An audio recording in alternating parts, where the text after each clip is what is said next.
There's something haunting about the city of Markarth, the way its stone walls rise from the cliffs, like a fortress frozen in time, hiding secrets older than the Empire itself.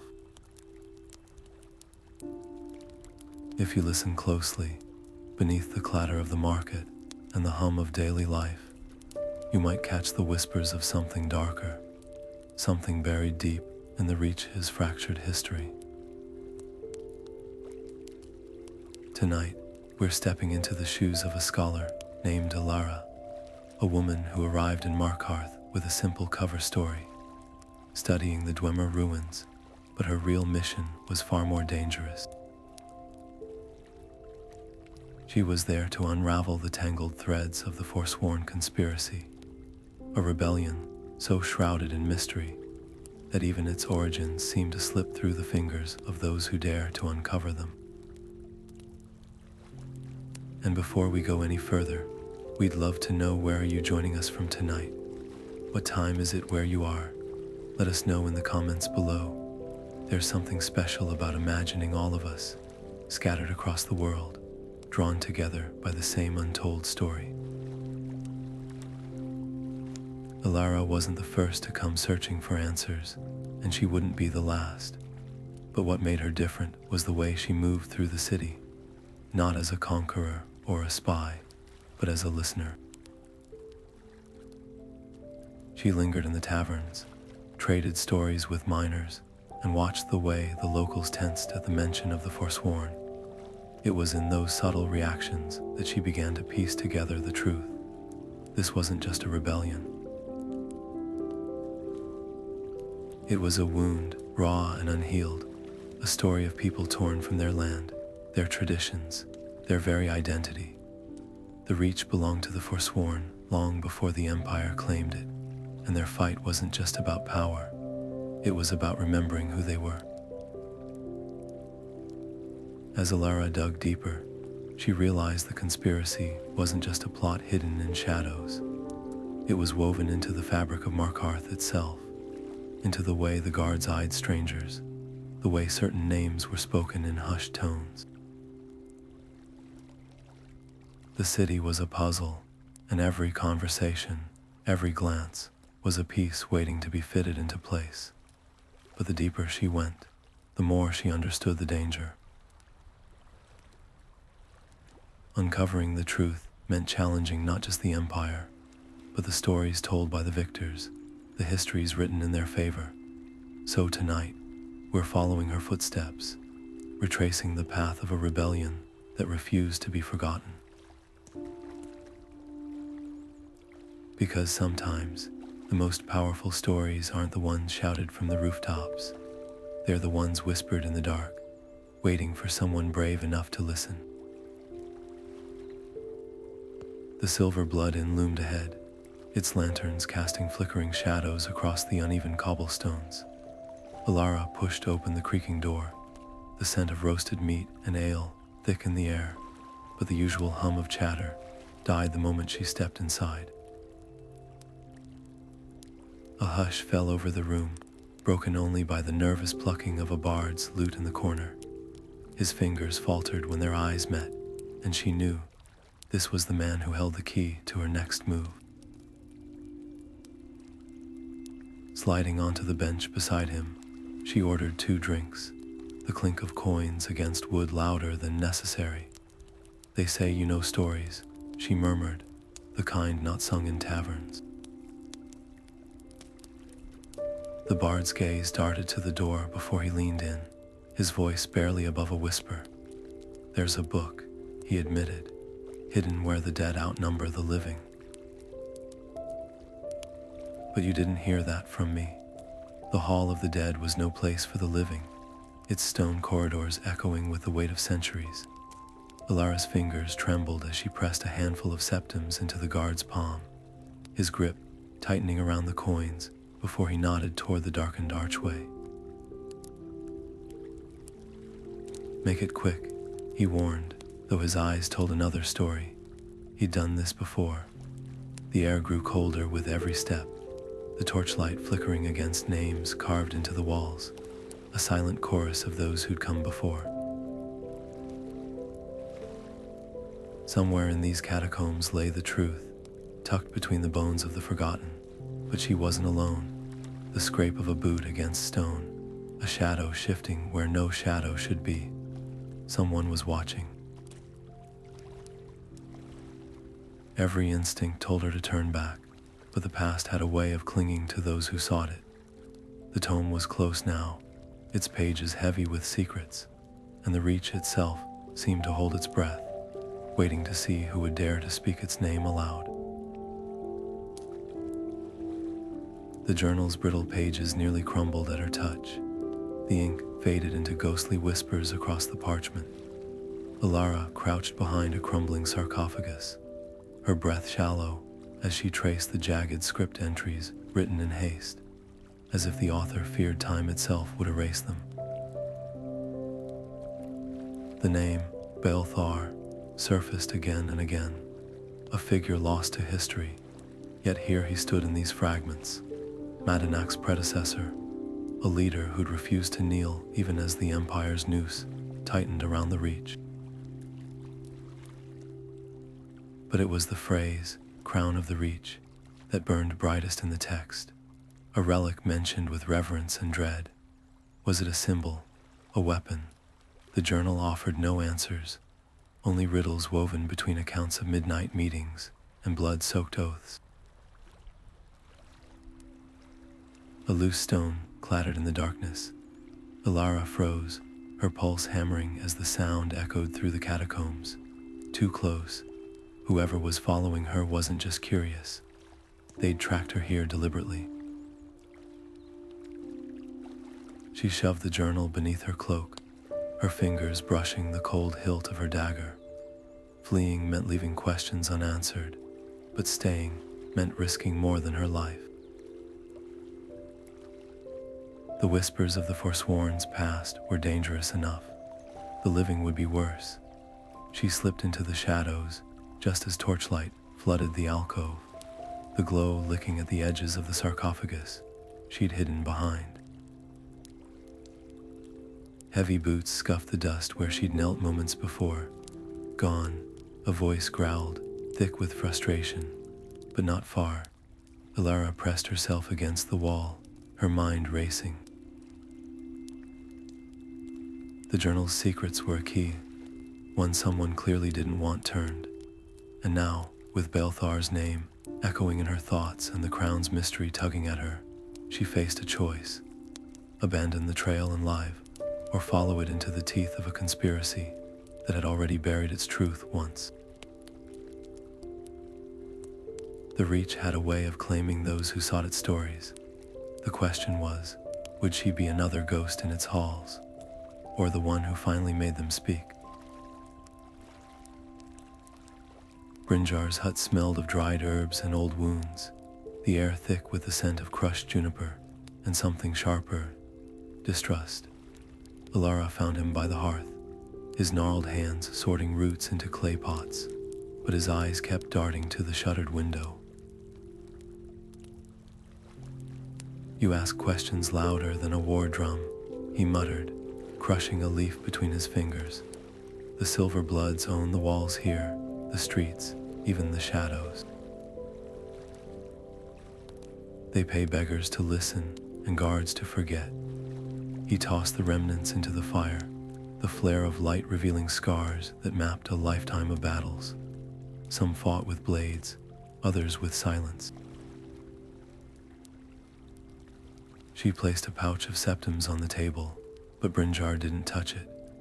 Coin won't buy the past, he said, though his gaze lingered on the leather-bound journal peeking from her satchel. But if you're fool enough to chase ghosts, the Drudatch hold answers. Elders there remember when the rivers ran red with more than mountain iron. His voice dropped as he named the place. Drudatch Redoubt, a cleft in the cliffs where the wind howled like the Forsworn's forgotten dead. They left before first light, slipping past Markarth's gates like shadows. Brinjar moved with the quiet of a man who'd spent years avoiding notice, his footsteps barely stirring the frost. Yet every time Alara glanced back, his shoulders tensed, his fingers brushing the amulet at his throat, a worn symbol of Dibella, though the goddess of love seemed a strange patron for a man so steeped in bloodshed. The Silver Bloods aren't the only ones with long memories, he offered when he caught her staring. Some of us remember the taste of freedom, and some would kill to keep it buried. The path narrowed as they climbed, the rocks slick with dew. Below them, the Karth River coiled like a serpent, its waters hiding bones from 100 battles. Brinjar paused at a cairn of stacked stones, his breath fogging in the dawn chill. "Turn back now," he said suddenly, "and you'll live to regret it less." His tone held no malice, only the weariness of a man who'd seen too many seekers vanish into these hills. But when Alara shook her head, he gave a grim smile. "Then watch where you step. The Reach doesn't forgive trespass." A raven circled overhead, its cry sharp as a blade. Brinjar stiffened at the sound, his hand drifting to the knife at his belt. Someone was following them, not city guards, not silver blood mercenaries. These were footsteps that knew the land, light and deliberate. The healer's unease was a living thing now, coiled tight between them. And as the sun broke over the peaks, painting the rocks in gold and rust, Alara wondered if she just traded one kind of danger for another. The past was a weapon here, and every step forward might be pulling her deeper into someone else's war. The wind howled through the cleft in the mountains like a chorus of restless spirits, carrying with it the scent of damp earth and old fires. Morwin sat hunched near the smoldering embers of a hearth, her hands, gnarled as the roots of the ancient oaks, outside tracing invisible patterns in the air as she spoke. "You seek the song of the Forsworn." Her voice was a rasp, worn thin by years and smoke, yet it held the weight of 1,000 untold stories. "Then listen well, outsider. Our rebellion was never just steel against steel. It was kin against kin, oath breakers clinging to scraps of power, while the Nords carved their names into our mountains." Alara leaned closer, the firelight flickering across the elder's face, revealing scars that told their own tales. Morwin's words painted a picture of a movement, torn apart from within chieftains who'd bargained with the enemy, blood feuds disguised as loyalty, and a relic lost to time, the Stone of the Reach.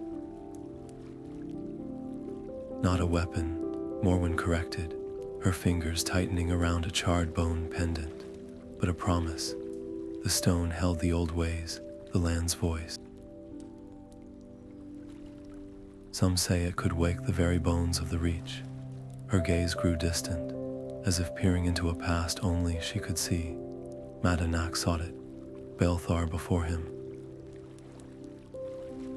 "But the stone answers only to those who remember its true name." A horn's blast split the air, sharp and urgent, echoing off the cliffs like a warning. Morwin's shoulders stiffened, her story cut short as the firelight danced wildly in her widened eyes.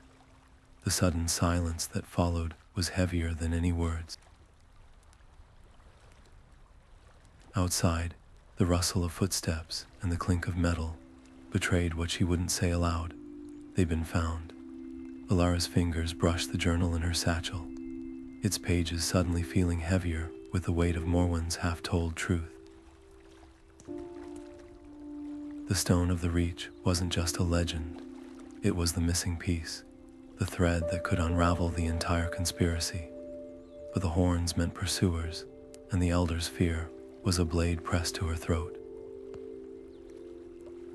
Time had run out, and the choices left were grim. Flee with fragments of the past, or stand and fight for a truth that might already be lost. The Reach's secrets had teeth, and they were closing in. The first arrow struck the hearth's embers, scattering sparks like fleeing fireflies. The second found Brynjar's shoulder, before the war cry even finished echoing through the redoubt. Silver blood mercenaries poured through the narrow entrance, their armor glinting in the firelight, swords already wet with the blood of sentries outside. Morwin's hand clamped around Alara's wrist, her nails biting deep as she hissed. The stone remembers, but it won't save fools. With a shove, the elder sent her stumbling toward a fissure in the cavern wall, barely visible behind hanging pelts. Brinjar staggered, his breath coming in ragged gasps as he clutched the arrow's shaft. Alara lunged for him, hauling his arm over her shoulders just as a blade split the air where his head had been. The tunnel swallowed them whole, its darkness thick with the scent of damp earth and old iron. Behind them, boots scuffed stone, voices barking orders too close. Brinjar's weight grew heavier with every step, his blood warm against her side. "Leave me," he gritted out, but his fingers dug into her sleeve like a man clinging to the edge of a cliff. The choice should have been simple. The journal's secrets were a lifeline to the truth, and the stone of the Reach waited somewhere ahead, its power humming in the earth.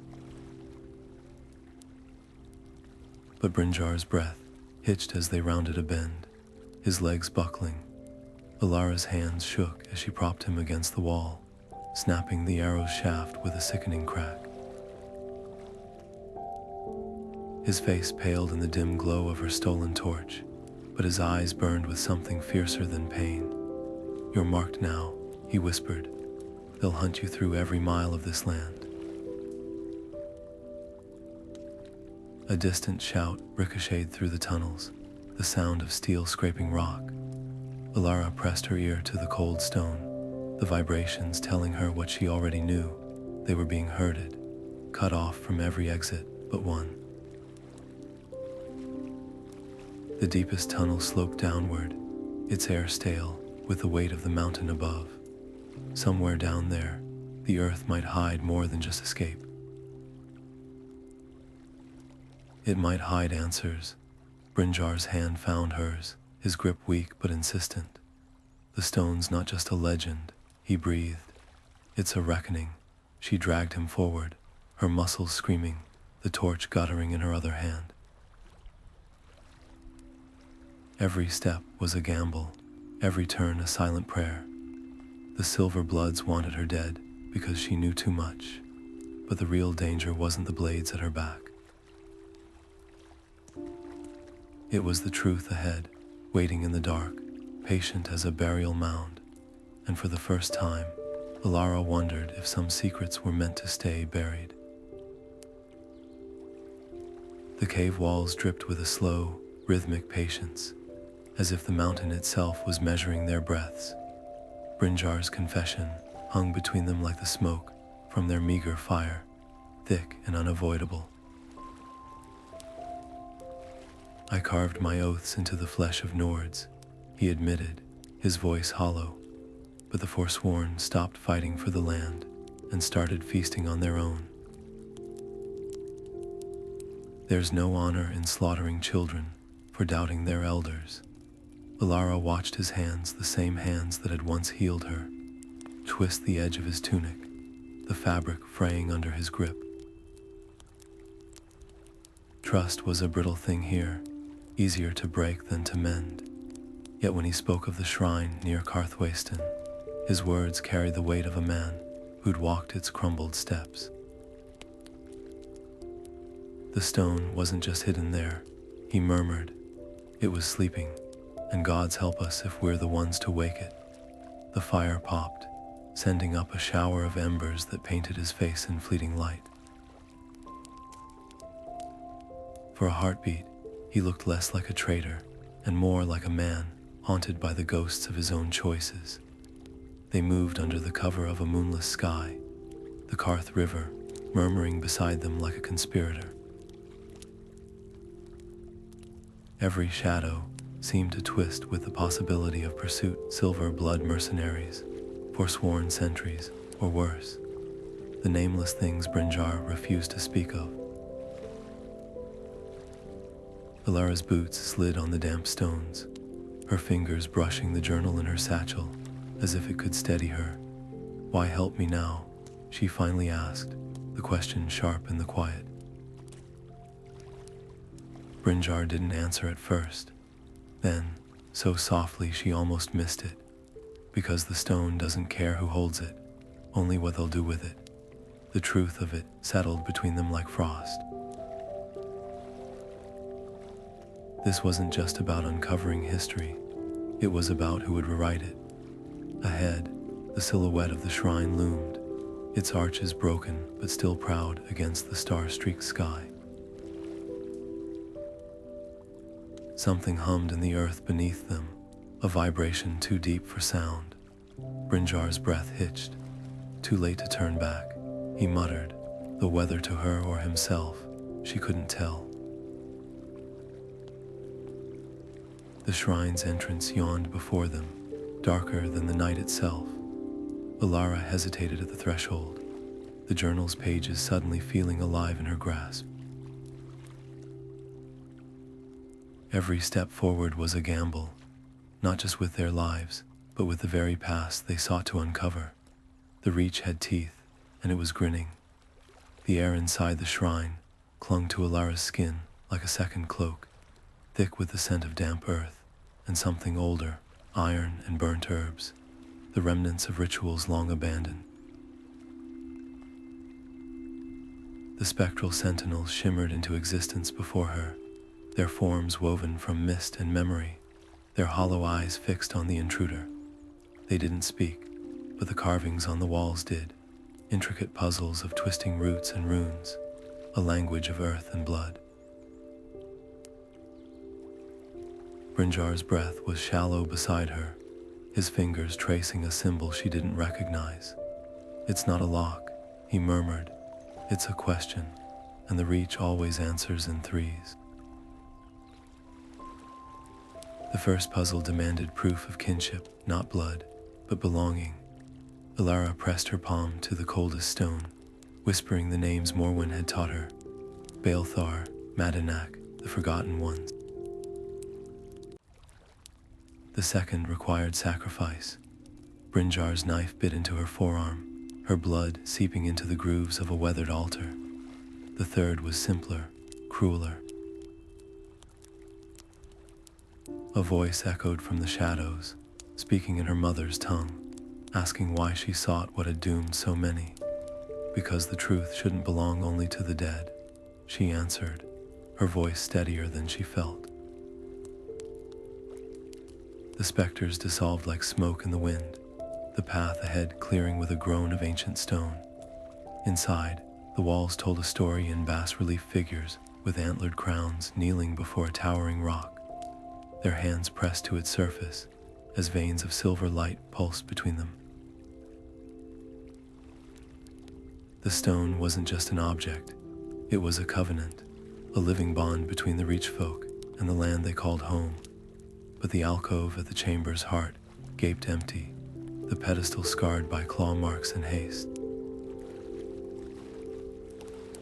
A scrap of parchment fluttered at its base, the ink smudged but legible. Treasury House vault. They think it's a trophy. They're wrong. Brynjar's laugh was a dry, broken thing. "Of course," he muttered, "the silver bloods would steal a god and call it commerce." Alara's fingers tightened around the note, the implications settling like stones in her gut. The stone wasn't lost. It had been taken, hidden behind Markarth's gilded doors, where wealth and power armored every secret. But the carvings whispered a warning the note hadn't. The stone wasn't meant to be moved. It was tied to the land, a heartbeat in the earth, and if it woke in the wrong hands, the Reach wouldn't just bleed. It would scream. Outside, the wind had stilled, the night holding its breath. Somewhere in the distance, A wolf howled, the sound cutting through the dark like a blade. Brinjar wiped his brow, his face ashen. "You'll never get near that vault," he said. "Not without a war." Alara tucked the parchment into her journal, the pages heavy with the weight of what came next. The answers were in Markarth, but so were the lies that had buried them. And this time, she wouldn't be slipping through shadows. She'd be walking into the lion's den, with nothing but a whisper of the past, and a reckoning the Silver Bloods never saw coming. The market square smelled of fresh bread and spilled mead, the perfect mask for danger. Alara tugged the hood of her pilgrim's robe lower, the rough wool scratching her neck as she moved through the crowd. The disguise was simple, a Breton scholar paying tribute to Dibella, her satchel heavy with forged notes on Dwemer hydraulics. But beneath the parchment, the journal pressed against her ribs like a second heartbeat, its secrets louder than the merchant's shouts. The Treasury House loomed ahead, its doors wide enough to admit wealth and narrow enough to keep out the desperate. She'd expected vaults, guards, maybe even a trapdoor. Instead, she found ledgers, piles of them, stacked in dusty alcoves like forgotten histories. The Silver Bloods kept their secrets in plain sight, trusting greed to blind anyone who came looking. Alara's fingers skimmed the pages, her pulse quickening as numbers gave way to names, shipments of weapons, payments to independent contractors, and one recurring entry, D03 containment. The handwriting was too precise, too careful, as if the scribe knew these words would one day need deniability. Then she found it, a single sheet, tucked between invoices for iron and timber, its edges frayed from handling. Relocated subject to agreed upon site. Dwarven mechanisms remain stable, but interference from local elements persists. Recommend additional pacification measures. The date was 5 years past. The signature, a jagged scrawl, Thonar Silverblood. A floorboard creaked behind her.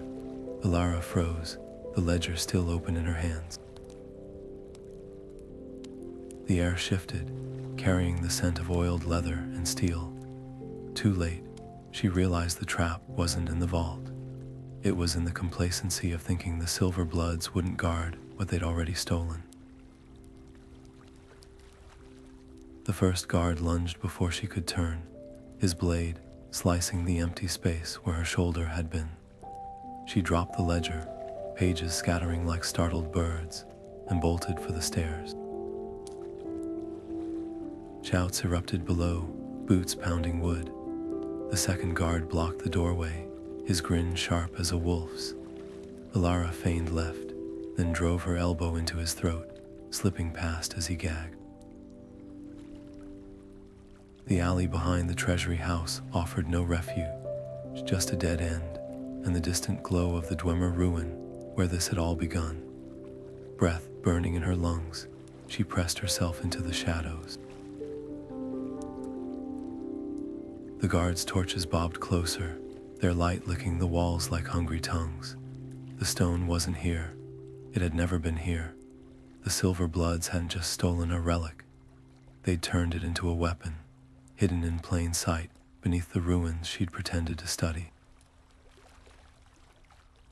And now, with Thonar's ledger scattered across the Treasury House floor, and his men hunting her through the streets, Alara faced a choice: flee Markarth and live with half the truth, or walk straight into the ruin's mouth and find out what happened when the stone woke. Somewhere above, a raven cried, its wings slicing through the smoke-colored sky. The Reach watched, patient as always, waiting to see who would bleed for its secrets next. The knife slid between the ribs of the first guard, with the quiet efficiency of a shadow slipping under a door. Alara caught his falling body, lowering him soundlessly to the grimy floor of the Treasury House cellar. Illusion magic still crackled at her fingertips, a muffled whisper of sound, a flicker of movement in the opposite corridor, just enough to buy her seconds. Blood pounded in her ears as she wrenched his keyring free, the metal biting into her palm. Above, boots thundered across floorboards. They'd missed the scuffle, but not for long. The canals of Markarth were a labyrinth of dripping stone and echoing water, the city's veins carrying filth and secrets in equal measure. Alara plunged into the icy current, her breath hitching as the shock of it clawed at her lungs. The evidence, Thonar's damning ledger, the scribbled coordinates, was tucked against her chest in an oilskin pouch. But what good were words against a family who'd rewritten history itself? The stone wasn't just proof, it was a voice, one the Reach had been denied for decades, and now she knew where to find it. Torchlight flickered on the canal walls ahead. Alara pressed herself into a recess, the algae slick stone cold against her back. The guard's voice carried over the water. Too close. Check the grates. She's not getting past the lower sluice. Her fingers found the vial in her belt. A last resort, stolen from Brinjar's hut. Frostbite venom, distilled from spiders that lurked in the deepest ruins. One drop would freeze a man's lungs solid. She held her breath, counting the ripples in the water as the guard's boots splashed nearer. Then, a scream from somewhere distant cut short. The guard spun, cursing, and sprinted toward the sound. Alara didn't wait to question her luck. The diversion wouldn't last. She pushed forward, the canal narrowing until the ceiling brushed her hood. The coordinates in the ledger pointed to Deepwood Redoubt, a forsworn holdout even the silver bloods avoided. But the puzzle pieces fit. The dwarven mechanisms mentioned in the notes, the whispers of something buried that interfered with their operations. They hadn't just moved the stone, they'd caged it. A rusted grate blocked the tunnel ahead, the bars wide enough for water, but not a person. Alara's lockpicks trembled in her frozen fingers. Time stretched thin, every second a gamble. Then click. The grate groaned open just as shouts erupted behind her. She slipped through, the tunnel beyond sloping upward into darkness. The silver bloods would seal the canals now, turn the city inside out searching for her. But they'd made one mistake. They'd assumed she'd run. Emerging into a derelict smithy behind the warrens, Alara allowed herself one shuddering breath. Deepwood Redoubt lay a hard day's trek northeast, through territory where neither Nord nor Forsworn would welcome a stranger. And the stone, if the legends were true, it wasn't just a relic to be found. It was a force to be bargained with. The ledger's warnings thrummed in her mind. Subject exhibits volatile resonance when disturbed. The silver bloods feared what they'd stolen. Soon, they'd learn fear was the right response. Dawn painted the eastern cliffs in bloody light as Alara stole a horse from a drowsing stable hand. The city gates loomed ahead, guards sharp-eyed and restless. She adjusted the stolen silver blood tabard, too large, but convincing at a distance, and kicked the mare into a trot. Markarth's walls shrank behind her, but its ghosts clung tight. Somewhere ahead, the stone waited, humming in the dark like a wound that wouldn't close. And this time, she wouldn't be the one whispering questions. She'd be the answer. The ruin's entrance yawned like the throat of some ancient beast, its stone teeth slick with condensation. Brinjar leaned heavily against the moss-crusted archway, his breath ragged, but his eyes burned with a clarity that cut through the pain. "Remember," he wheezed, pressing a chipped amulet into Alara's palm. "A crude carving of a mountain crowned in thorns. The stone doesn't sleep, it waits." The weight of his meaning settled between them. This wasn't a treasure hunt. It was a reckoning. Inside, the air tasted of rust and ozone, the walls vibrating with a low, persistent hum that made Alara's teeth ache. Dwemer machinery loomed in the shadows, gears frozen mid-turn, pistons poised like drawn arrows. Yet the traps were alive, pressure plates disguised as cobblestones, beams of searing light that crisscrossed the corridors in patterns only the long-dead architects understood. She moved like a shadow, Brynjar's warnings echoing in her skull. They didn't just hide it here, they built the ruin around it. The first puzzle was a door not locked, but watching. A mosaic of shifting tiles depicted the Reach's history in fractured scenes. Nords raising banners, Forsworn kneeling, a great stone splitting the earth. Elara traced the grooves with her fingertips, the tiles warming under her touch. When she pressed the image of the stone, the door shuddered, its mechanisms groaning awake. Beyond it, the corridor sloped downward, the hum deepening into something almost vocal. A whisper in a language her bones recognized, but her mind couldn't translate. Behind her, metal shrieked against metal, the sound of forced entry.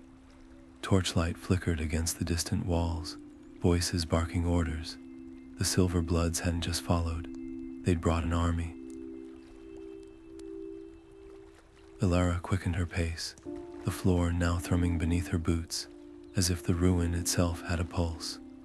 The next chamber yawned open, a vast hollow where the air crackled with static.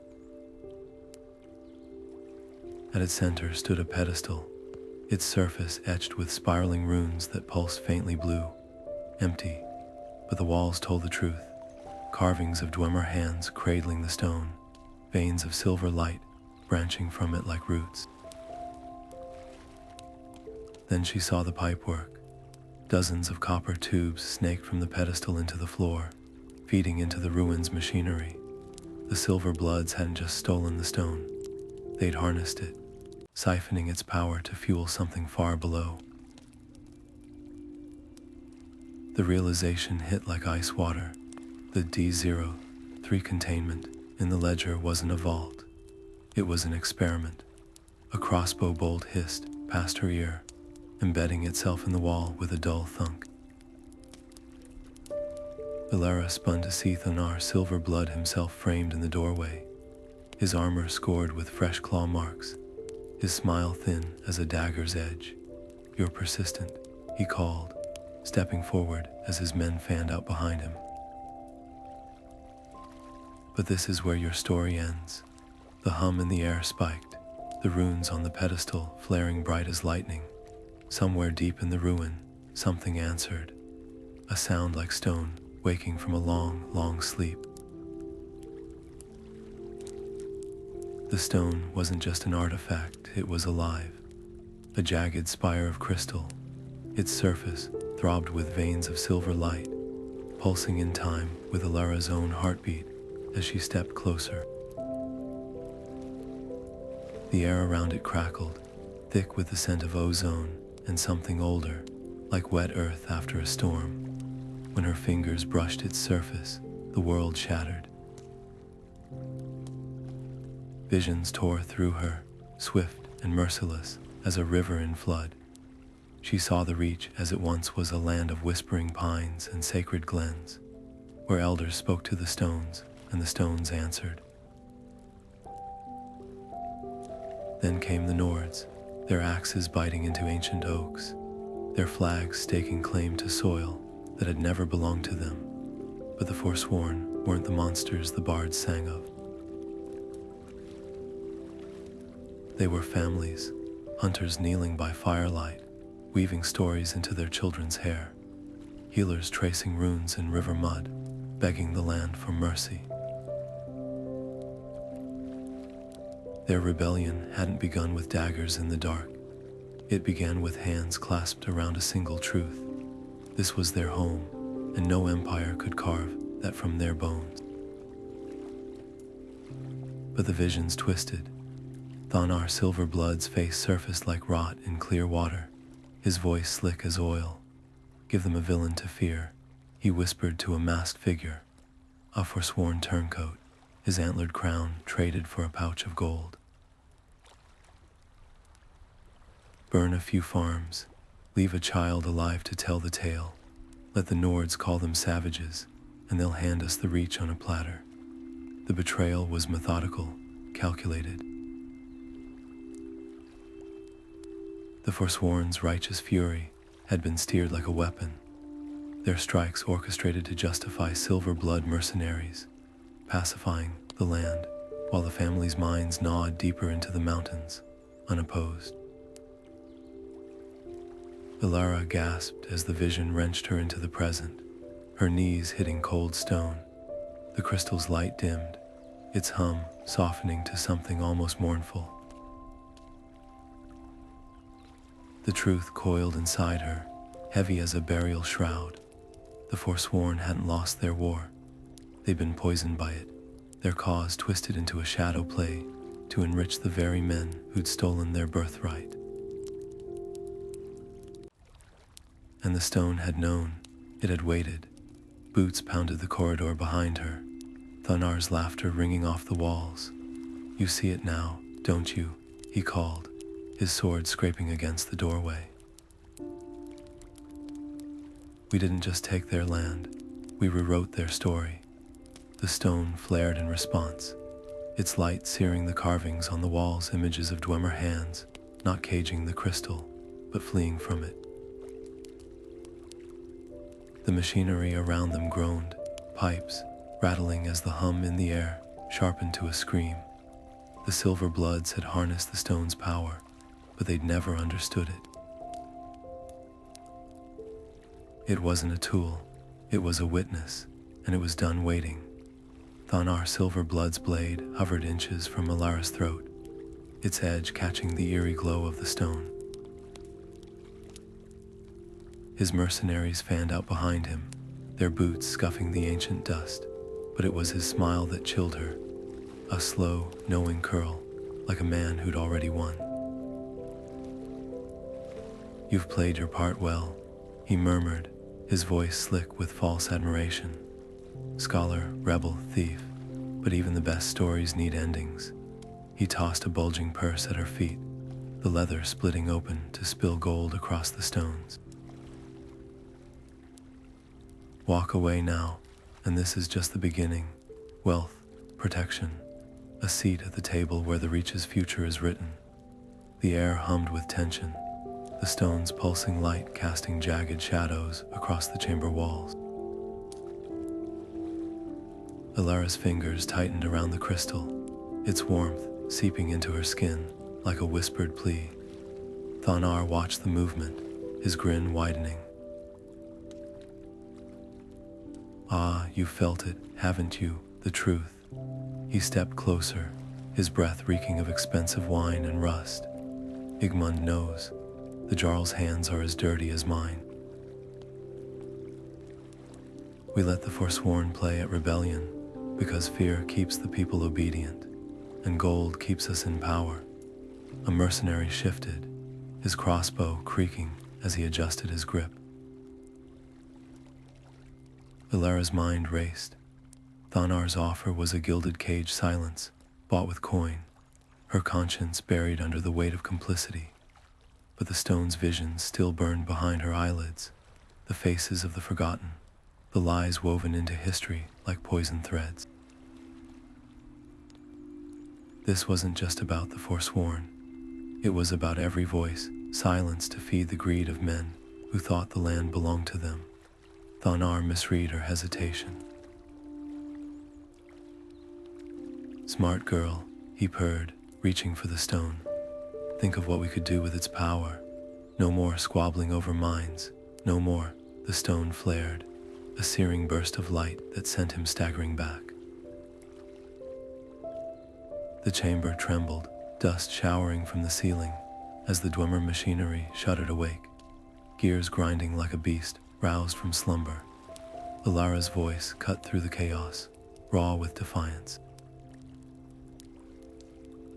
You don't earn the reach. You don't buy it. It chooses.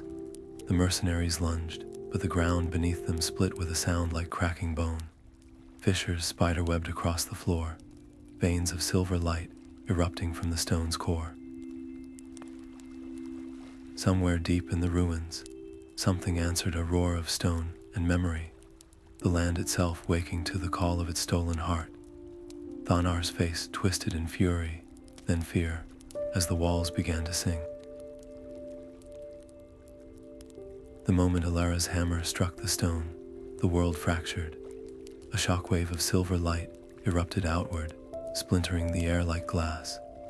The chamber convulsed, walls buckling as the ancient Dwemer machinery groaned in protest, gears shearing apart with metallic shrieks.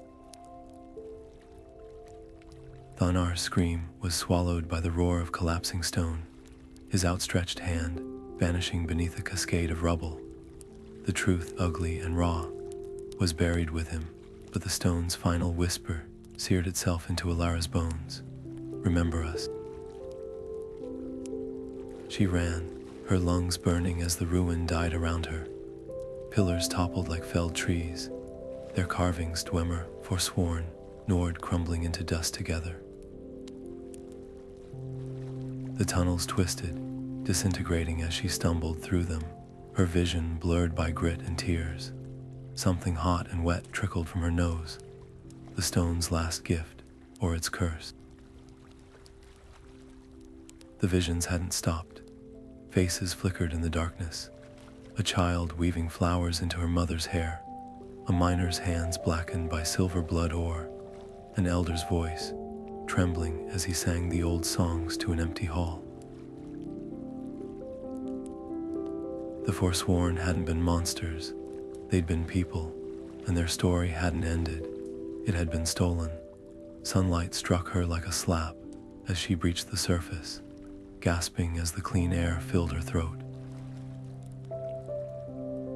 Behind her, the mountain shuddered, its ribs collapsing inward with a sound like a dying breath. The ruin was gone, the stone was gone, but the weight in her satchel remained.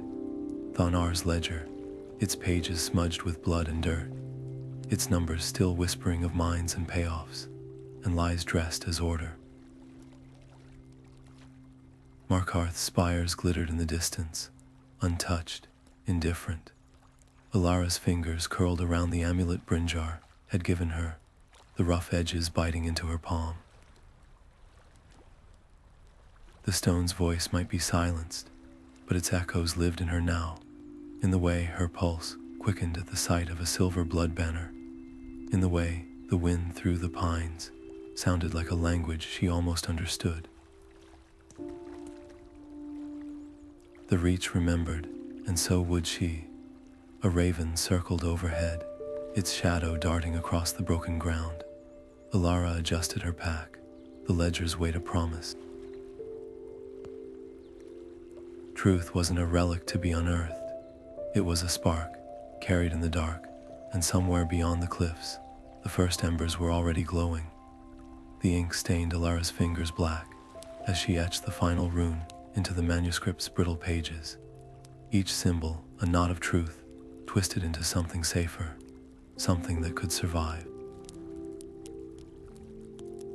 Brinjar's breath rattled beside her, his hands steady as he bound the folio with gutstring and whispered the old words. A ward against prying eyes. Not all secrets are meant to stay buried, he muttered, pressing a sliver of rowan wood between the pages. But some need time to root before they break the surface. Outside, the wind howled through the canyon, carrying with it the distant clang of the silver blood guards changing shifts. Time was a luxury they'd run out of. The manuscript was more than notes. It was a map, not to treasure, but to the rot festering beneath Markarth's gilded streets. Coordinates of mines where accidents buried dissenters, ledger entries tracing bribes to Jarl Igmund's chamberlain, and tucked between them, in Brynjar's shaky hand, the names of Forsworn who died not in battle, but in silver blood cells, their deaths dressed up as justice. The truth was a spark. All it needed was tinder.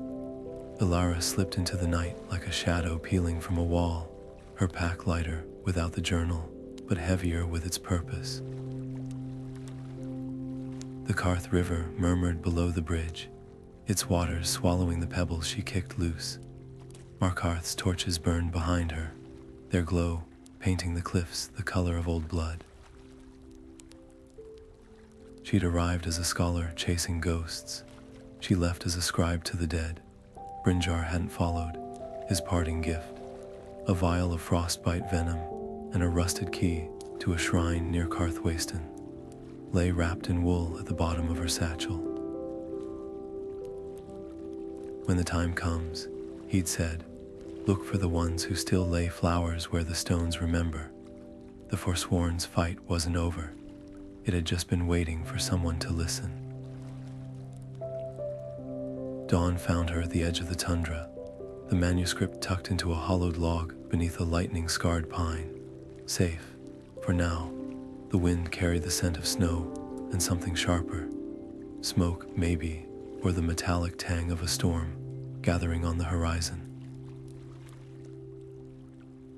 Alara turned her face into it, the cold sharp against her skin. Somewhere ahead, a new path waited. Behind her, the reach held its breath. Months slipped by like water through the Karth's fingers, but the whispers clung. They curled through the smoke of campfires in Drudatch redoubt, rustled the parchment in the secret libraries of Karthwasten's elders, even surfaced in the muttered prayers of miners who still remembered the old names. The manuscript had taken on a life of its own, copied by candlelight, hidden in loaves of bread, passed from hand to calloused hand, until its origins blurred into legend. Some called it the Stone's Lament, others the Reach's Reckoning. Alara heard the names from a distance, perched on the edge of a falkreath, in where the ale was cheap, and the patrons cared more for hunting tales than history. She'd expected fury. Instead, the debates were quiet, measured, a far cry from the blood-soaked rhetoric of the Forsworn's past. A young hunter in the shadow of the Drudatch argued with his elder over a passage detailing silver blood bribes to imperial officials. A midwife in Karthwasten used the ledger's lists of missing miners to explain why her grandson's cough lingered after working the deepest shafts. The truth wasn't a torch to burn Markarth down. It was a seed, slow and stubborn, splitting stone as it grew, yet shadows stretched long in the reach. Near Darkwater Crossing, a caravan carrying copies of the manuscript was ambushed, not by Forsworn, but by men wearing no sigils, their faces wrapped in scarves the color of dried blood. The next morning, a silver blood cousin was seen in Whiterun, his purse heavy enough to buy silence from the Jarl's guards. Alara traced the rumors like a hunter follows spoor, her chest tight with a familiar dread. The conspiracy hadn't died with Thonar. It had only learned new tricks. On the eve of sun's dusk, she climbed to a ledge above the Reach's western edge, the wind carrying the distant chime of a shrine's bell. Below, torchlight flickered in a secluded hollow, a gathering of Reachfolk, their voices rising in the old tongue, a song she'd last heard from Morwin's cracked lips. They stood in a circle, not around a fire, but around something smaller, brighter, a shard of crystal perhaps, or a memory. The stone was gone, but its echoes remained, humming in the hands of those who knew how to listen. Elara turned away before the song ended. Her part was done. The roots of the conspiracy ran deep, but so did the roots of the mountains, and both would outlast her. Some truths didn't need a keeper, just soil and time, and the stubbornness of things that refused to stay buried. The ground trembled beneath Alara's boots as Thonar's silver blood lunged, his sword gleaming with the stone's reflected light. His face twisted in a snarl, part fury, part desperation, as he realized what she meant to do. The stone pulsed between them, its silver veins throbbing like a living heart, whispering of power and vengeance, and the thousand injustices it had witnessed. "You fool," Thonar spat, his voice raw with disbelief.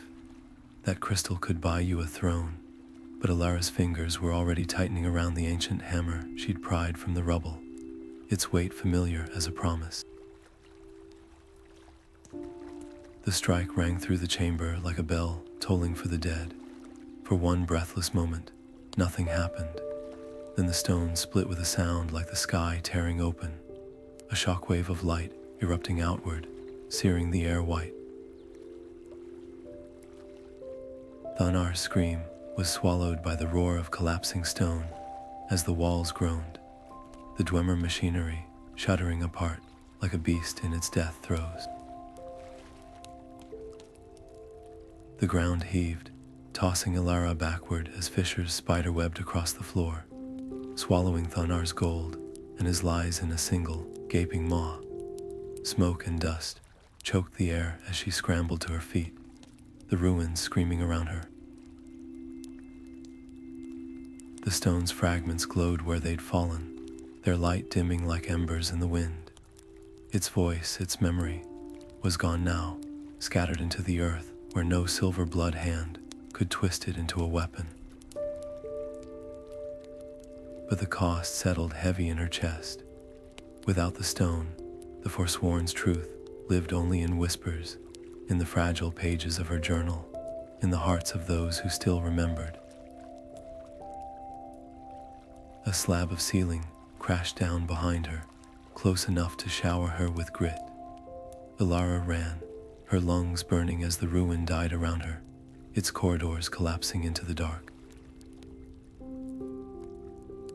Somewhere ahead, a sliver of moonlight marked the surface escape. Behind her, Thonar's fate was sealed beneath tons of stone, his legacy buried with the lies he'd built. But the Reach's story wasn't over. It never had been. The cold night air hit her like a slap as she stumbled free, the mountain shuddering one last time before falling still. Distant shouts rose from Markarth's walls, alarms, curses, the clatter of armored feet. They'd come for her now, with every coin and blade they could muster. But as Alara turned her face toward the hidden paths of the Drudatch, the weight in her satchel felt lighter than before. The truth wasn't in relics or ruins. It was in the way the wind carried the old songs through the pines, in the way the miners' children still traced forbidden runes in the dirt. The Reach remembered. And so would she. The road beneath Alara's boots was little more than a goat path now, winding through the jagged teeth of the Drudatch. Her cloak, threadbare from months of travel, did little to shield her from the wind that howled down from the peaks, a sound like the land itself mourning what had been lost. The manuscript's copies were scattered now, carried by merchants, miners, even a wandering bard who'd traded her a loaf of bread for a story too dangerous to sing. Yet the weight in her chest hadn't lessened. Truth was afire, and she'd struck the spark. But who would tend the flames? In the valleys below, life went on as it always had. Silver blood carts rumbled toward Markarth, laden with ore.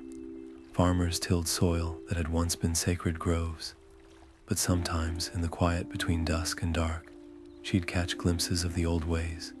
A child pocketing a river-smooth stone etched with runes, an elder leaving juniper sprigs at the base of a crumbling shrine. These weren't acts of rebellion. They were memories, stubborn as lichen on rock. The first frost came early that year. Alara woke to find the world sheathed in white, the mountains gleaming like the teeth of some great beast. It was on mornings like this that the Reach felt most alive, its breath curling in the air, its bones laid bare for those who knew how to look. She pressed her palm to the frozen earth, imagining the stone's fragments somewhere beneath her, humming in the dark. The Silver Bloods had thought themselves architects of history, but the land had its own architects, wind and water, time and tide.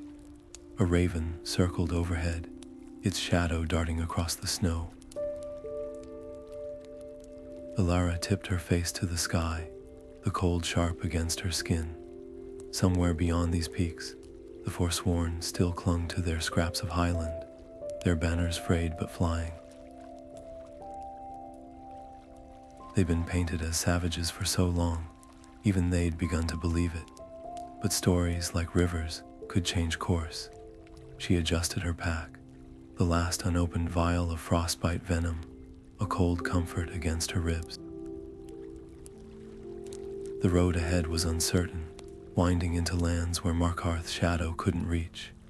But as she took the first step, a sound made her pause, a distant drumbeat, faint as a heartbeat, echoing through the past. Whether real or imagined, it didn't matter. The Reach remembered, and somewhere in the spaces between silence and song, its people were listening.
Thank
you.